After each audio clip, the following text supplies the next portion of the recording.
আসসালামু আলাইকুম। আপনারা সবাই কেমন আছেন? আলহামদুলিল্লাহ আমি ভালো আছি। তো বেশ কয়েকদিন ধরে আমি আসলে আসতেছি না, ভিডিও করাও হইতেছে না আসলে এরকমভাবে।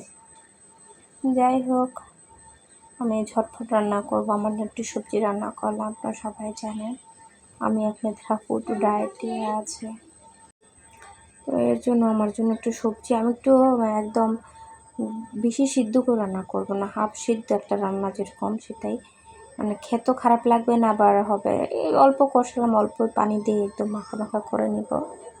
এখানে ডাল দিয়েছি, পেঁপে, তারপরে আপনার হলো মিষ্টি ধুন্দুল যেটা সবজিটা, তারপরে আপনার কিছু কচুরমুখী, সব কিছু মিলিয়ে আসলে এই রান্নাটা। যাই হোক, সামান্য একটু শুটকি দিয়ে নিয়েছি, যাতে মনে করেন খালি সবজি খেতে যেন মজা আছে না, বিরক্ত লাগবে এরকম যেন মনে না হয়, এই জন্য ভাবে রান্না করে নিলাম।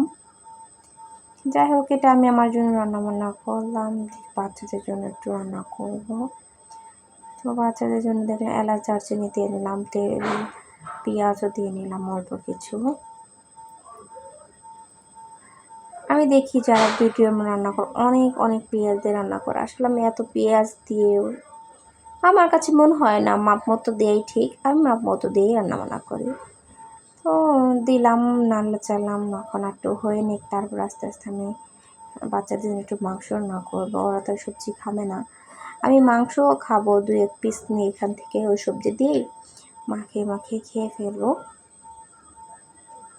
কিন্তু সবজিটা খুব মজা হয়েছিল, দেখা যাচ্ছিল একটু সব সবজিটা একটু কাঁচা ছিল, তো মানে একটু হালকা আছে না আপনার 100-র মধ্যে মানে 70-75% আমি সিদ্ধ করছি, আর মানে 25%-এর মতো রয়েছে যে সিদ্ধ হয় না, মানে একটু একটু কাঁচা কাঁচা ভাব, কিন্তু খেতে খুব মজা লাগছিলো। যাই হোক, তো আদা রসুন দিয়ে দিলাম, হলুদ মরিচও দিয়ে দিলাম মাপ মতো, যত অল্প মাংস রান্না করব বাচ্চাদের জন্য।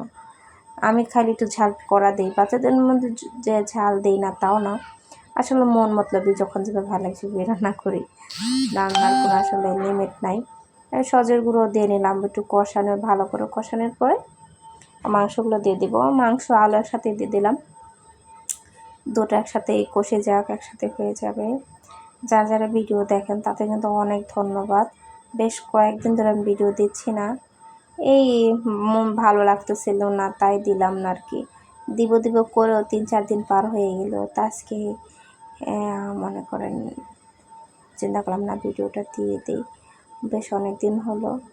তো মাখায় নেড়ে চেড়ে রেখে দিলাম।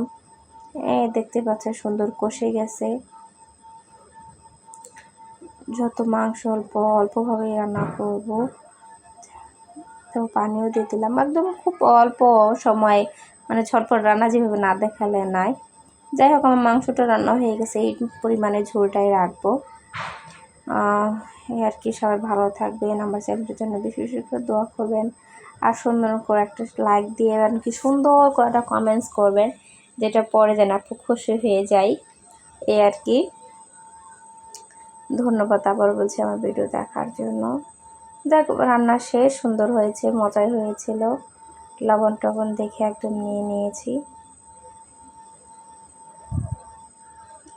দেখতেই পাচ্ছেন মাংসগুলো খুব ভালো সিদ্ধ হয়েছিল। যাই হোক, সবাই ভালো থাকেন, আল্লাহ হাফেজ।